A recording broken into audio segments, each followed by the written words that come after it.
Thank you. Now we move to the panel discussion, which is on how to turn high mobile traffic into sales with powerful mobile personalization designed for the modern customer journey.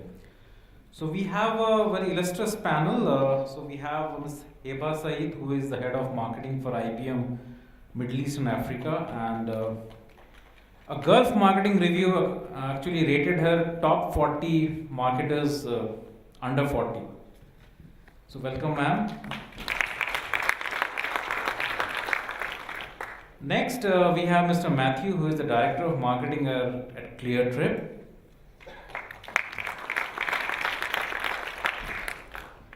Then we have Mr. Waseem Afzal, who leads Transact, which is a full-service e-commerce unit under OMD.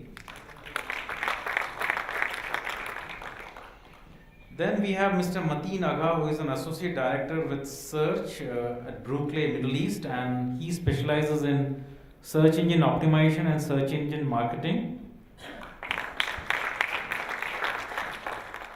And then we have Mr. Khaled Halwani, who is a Senior Customer Success MENA at Smartly.io, and he's an expert in digital advertising and social media.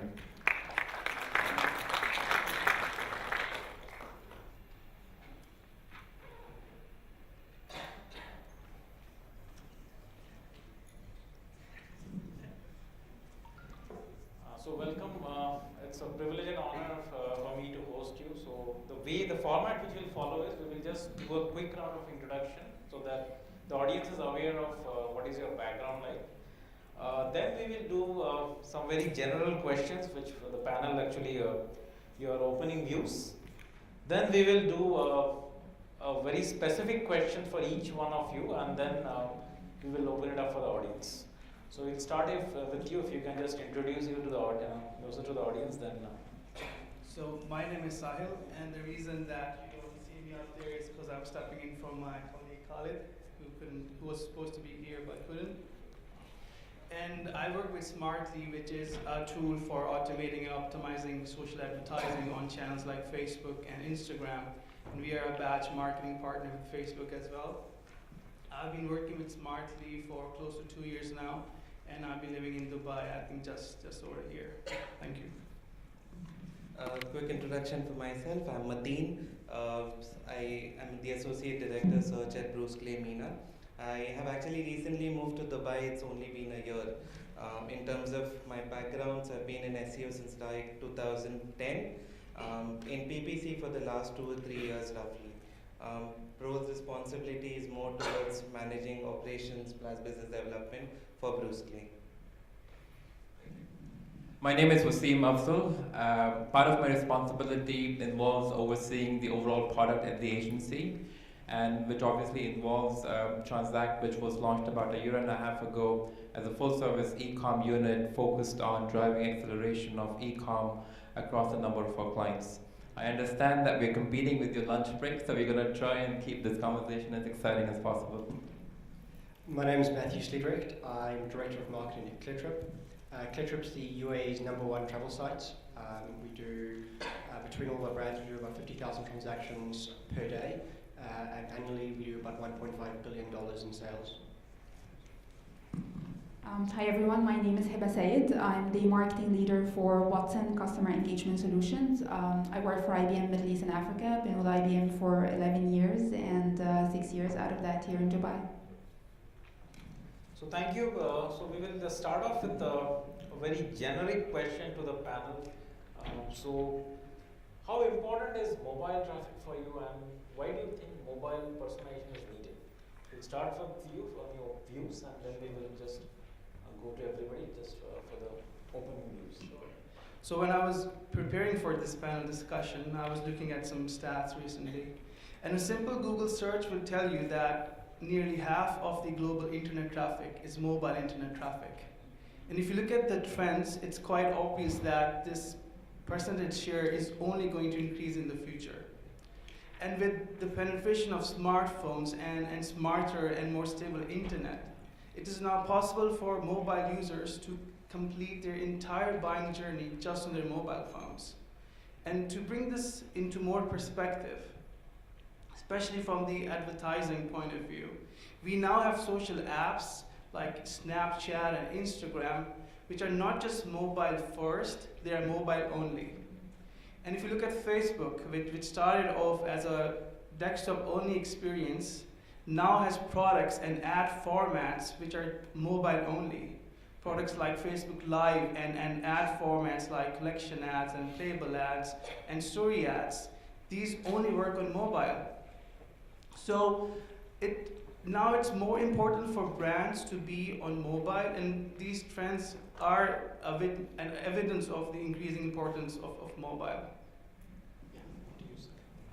So from my perspective and experience, it does not really need an introduction in terms of the growth on mobile. The audiences are obviously moving on mobile.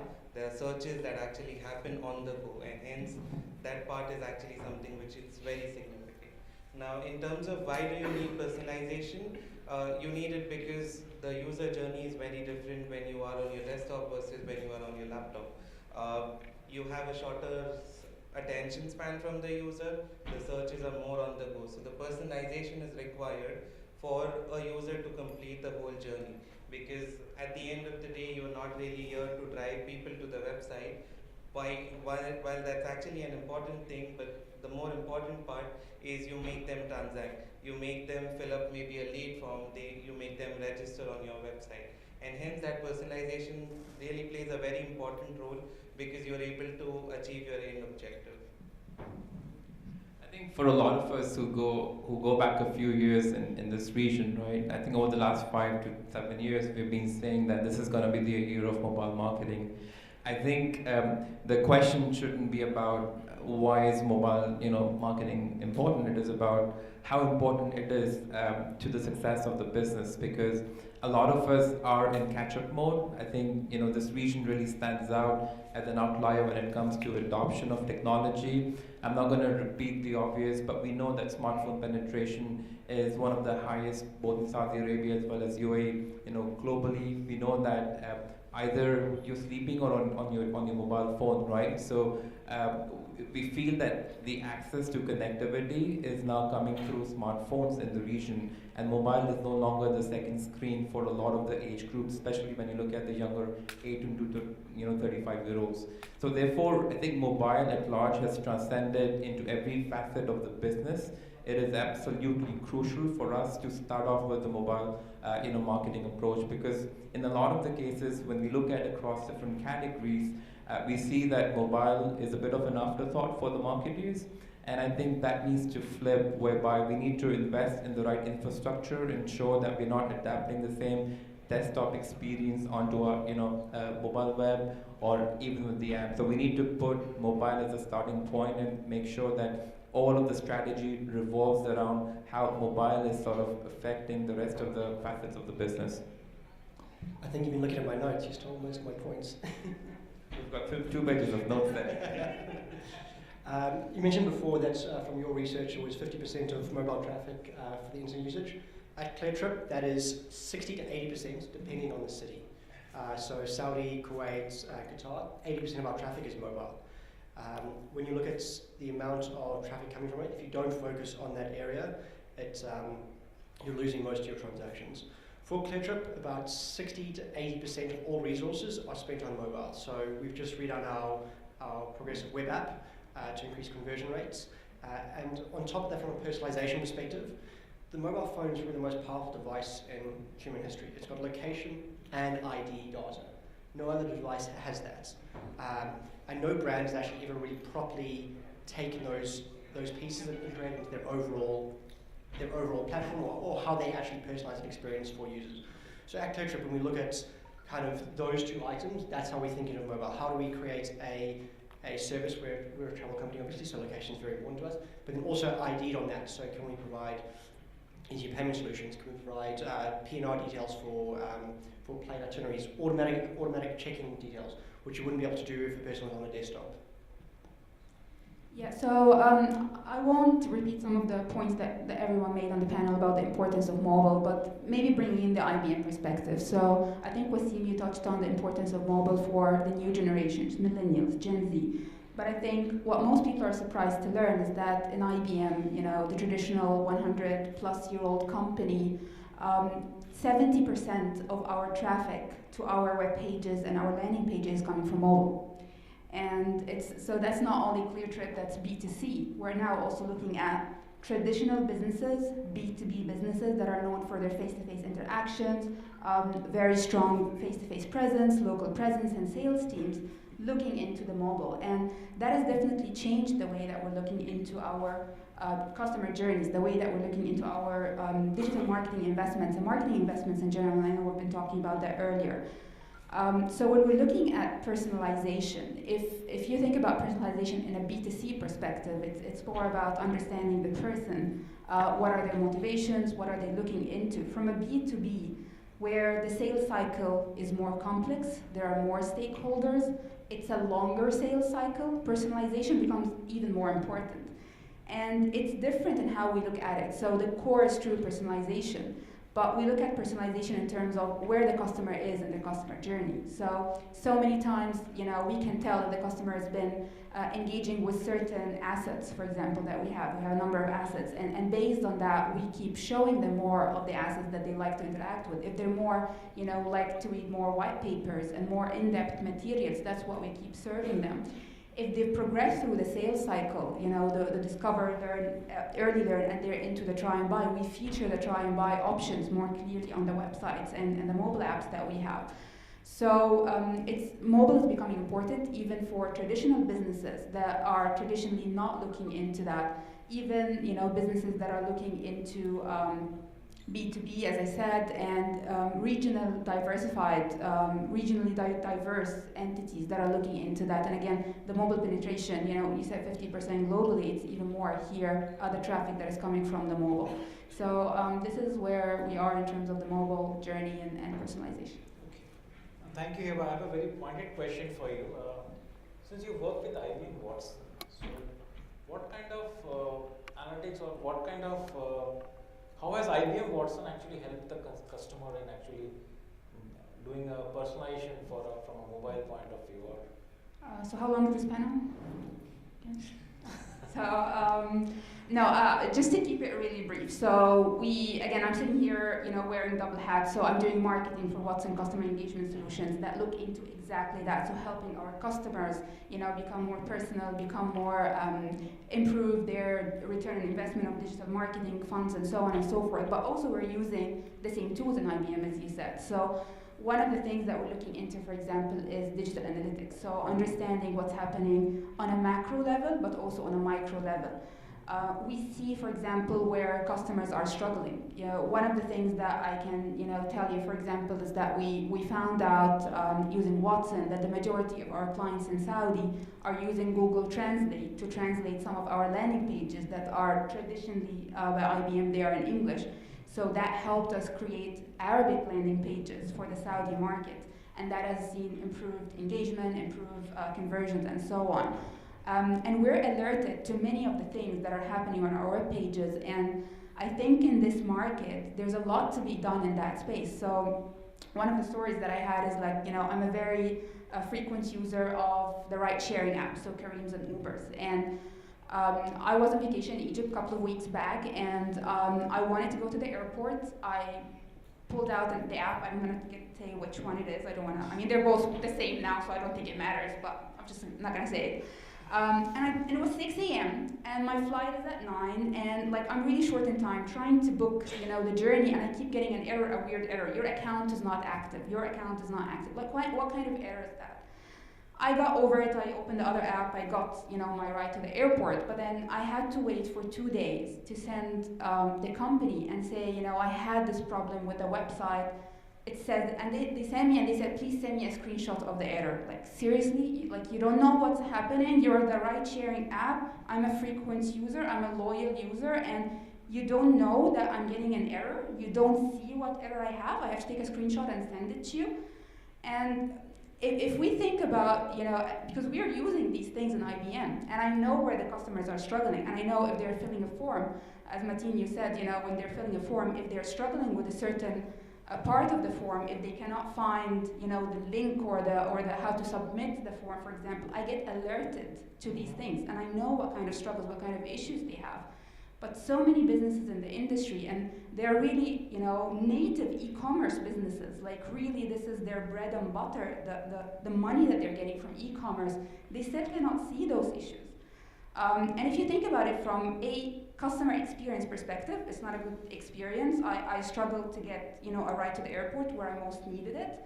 And second, if you think about it from a lost revenue perspective to the company, this is a huge revenue loss that, over the 1 week where I was not able to use the app, I was really tempted to just delete it, and many users would just do that, right? It's not working, I'll just delete it, and there's another app, there's another competition. Think about it from a retail perspective. It's exactly the same. So many times I try to put things in my cart and I cannot check out for some reason. No one calls me, no one finds out. I have to call and tell them what's the issue and so on. So understanding the mobile journey, understanding the struggles that customers are facing, recommendations on how to improve it, where we're doing really well, what are the sort of materials and assets and parts of the page that the customers are interacting well with and they're liking it and they're helping with the conversion. So Watson has helped us with all of that, and I was just talking with Waseem about some of the great marketing results that we're getting from our e-commerce and digital marketing platforms.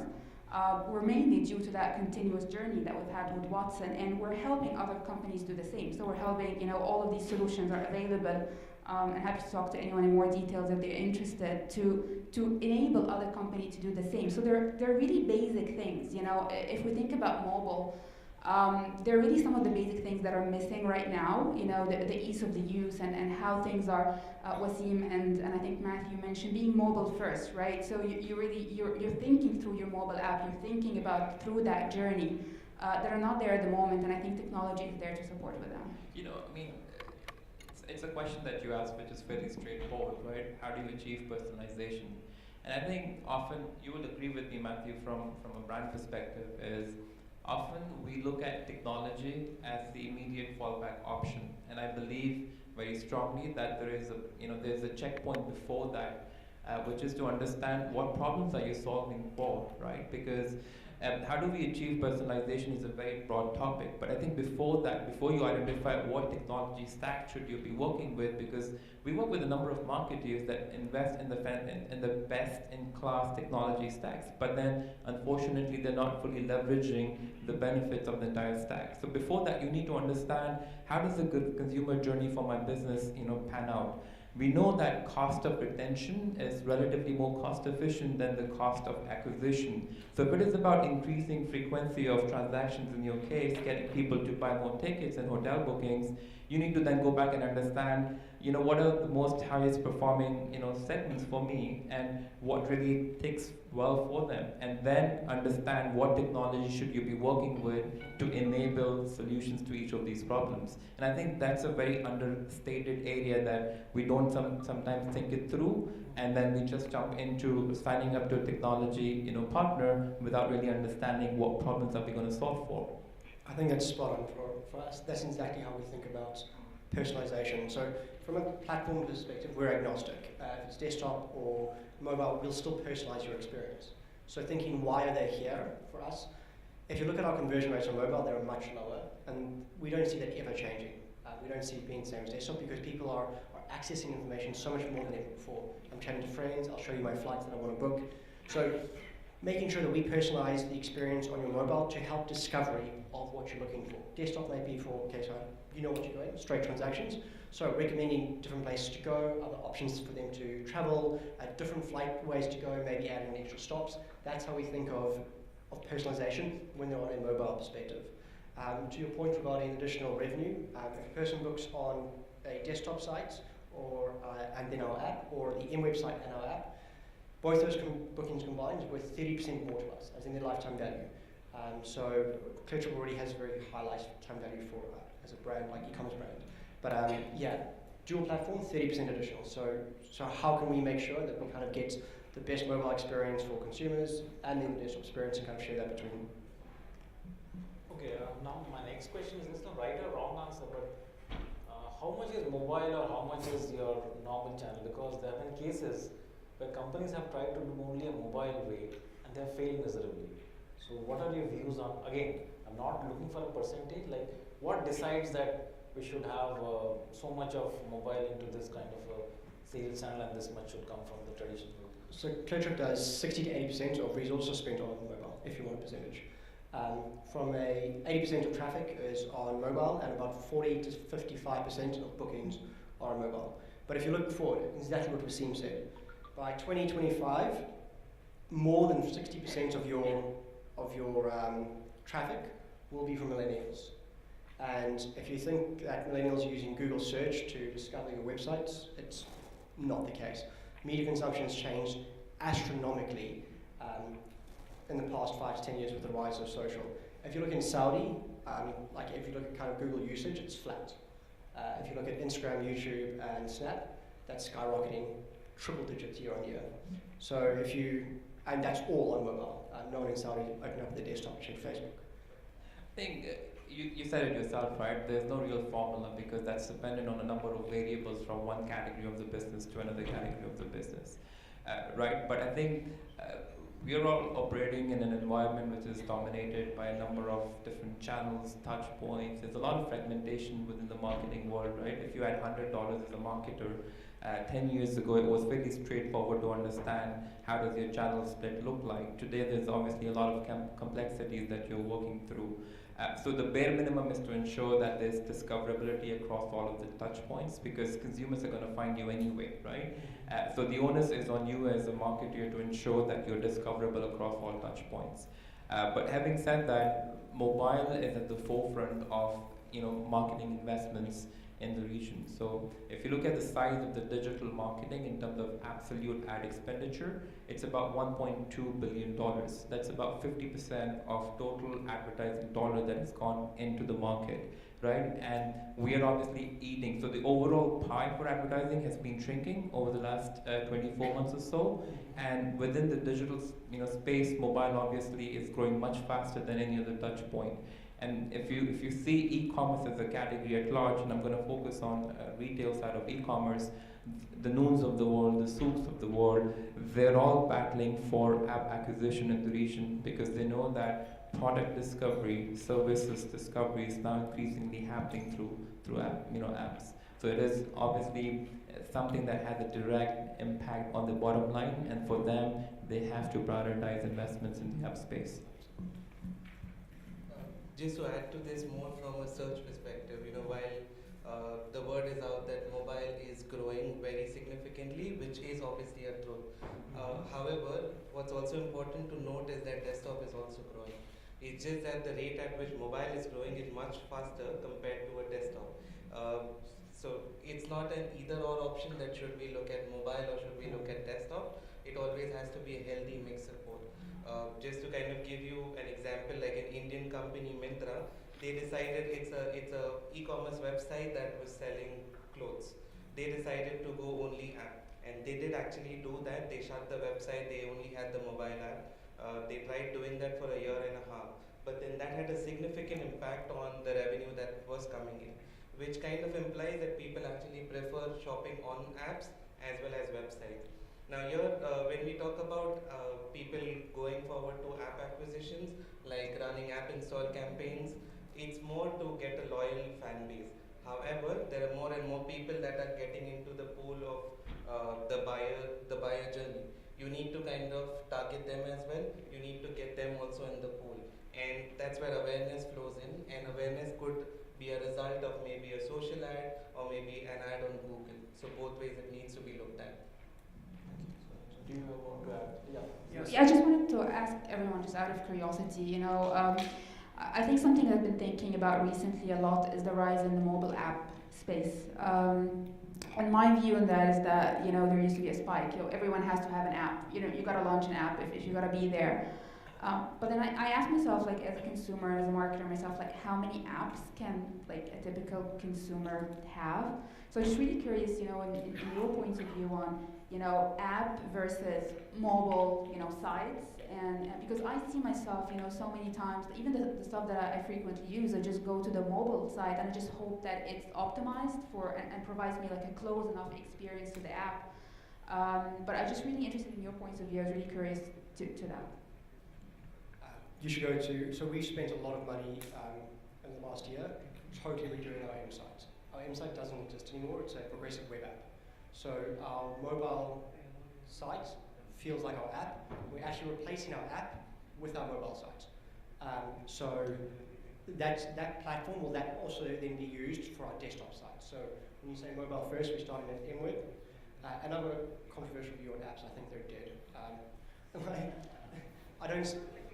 Yeah, as a business, trying to run apps across 2 different platforms is astronomical. And if you try progressive web apps or develop on progressive web apps, the experience is phenomenal. You wouldn't really be able to tell the difference if built correctly. So yeah, I can't see apps like as an app stores and play stores being very big for e-commerce brands or anyone. I mean, just a perspective, right? I mean, I'm just don't shoot down the messenger here.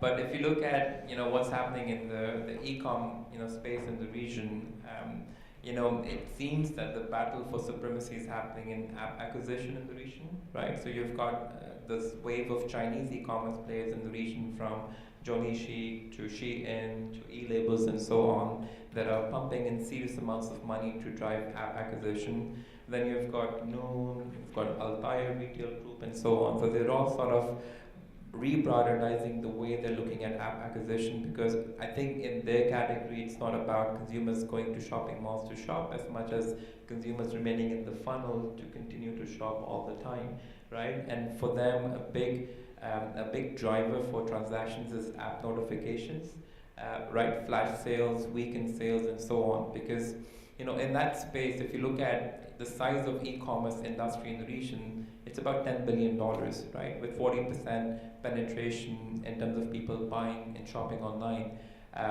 But there are estimates that over the next 3 to 4 years, we're going to grow by 3x. And the only way we can grow 3x is when we increase the frequency of transactions online. Today, we stack up at about 3 to 4 transactions on average over 12 months, versus some of the more developed markets at about 18 to 20 transactions.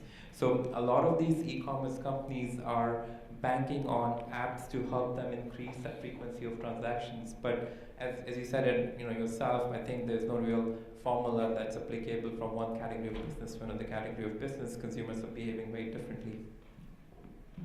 Just on that point, so don't get me wrong, we still spend hundreds of thousands of dollars a month on apps. App acquisition, and I mean, if you've got our app, you'll get notifications from us quite frequently. It's still a massive channel for us. Our conversion rates are fantastic. And before, if you use the app and you use desktop sites, you're 30% more. Absolutely. But do I see in 10 years' time or 15 years' time people putting massive amounts in app development? Probably not. I think there's other better platforms. Regarding acquisition of apps, you're right. Noon has risen our cost of acquisition for apps by 20%.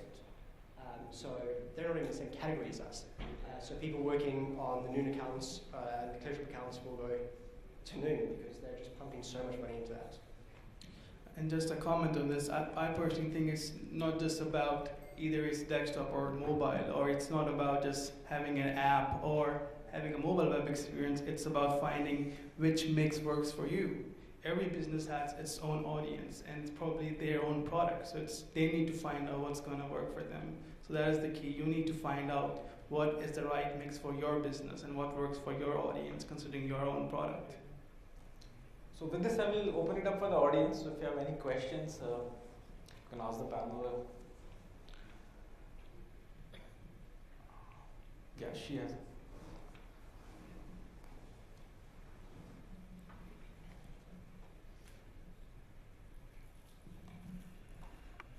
Hi, you're speaking a lot about the different conversion on mobile, like lower conversion. Can you tell us something about the innovation that you are working on to simplify the process on mobile? Yeah, for us it was a progressive web app. We saw a 67% increase in mobile conversion rates after we did PWA. So the bottom line impact on our business was massive. Paid for itself in a few months. Regarding conversion rates, I think people just use mobile differently. For me, I'm flying to the Caribbean in a couple of weeks. I think I've looked at maybe 60 different flight options, and I work at ClearTrip, so it's ridiculous. If if I had a desktop, I wouldn't be doing it that much. It's just too cumbersome. Yeah. Just to add to that from an agency perspective, because we kind of run campaigns for different clients, we did also face the same issue on lower conversion rates. We kind of tried A/B testings on multiple things. The solution, or rather a quick win for us, was reducing the number of hops. So the user journey, if I actually land them to a particular page, then make them move from that page to another, then another. So the longer the journey, lesser is my conversion rate. So we tried reducing that. In certain A/B testings, what we also did is directly landing the people on a registration page rather than an actual landing page, and we did see an uplift. Again, this is not something that could work out for every business, because certain businesses you obviously need to show the data first and then get people to register. Certain businesses you can actually land them directly to the registration page. And an example that comes to my mind is of an e-commerce customer of ours who uses our platform. So they used our platform to launch a mobile-only interactive ad on Facebook, which was scratchable. So they launched an ad which mobile users could scratch and reveal a discount code using your phone's natural swiping capability, and use that discount code when purchasing online.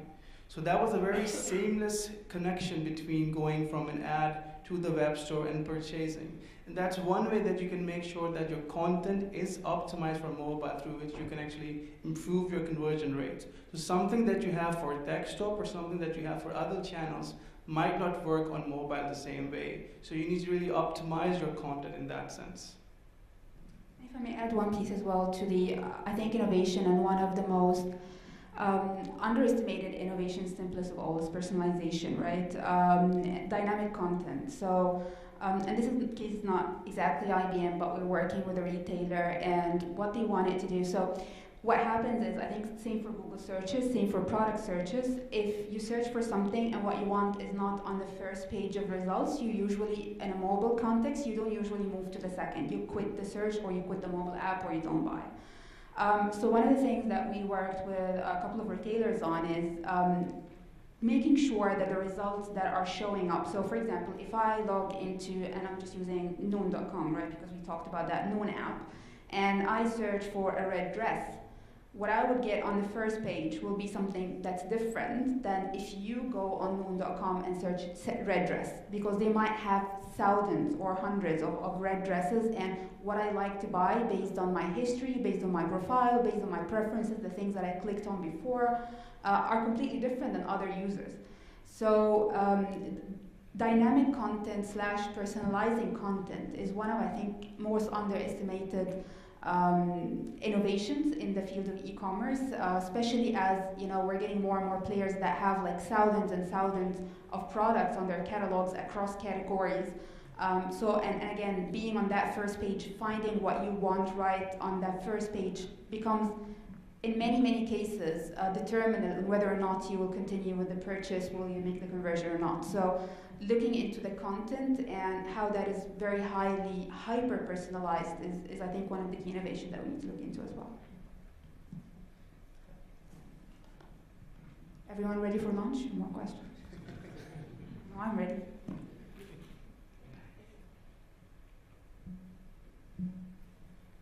So I think there are no more questions, so we will close it here. So thank you for your time, and they are here for lunch, so if you want to have a one-to-one conversation, you can always have it. So thank you. So we'll break for lunch now, and we will assemble after an hour. Thank you.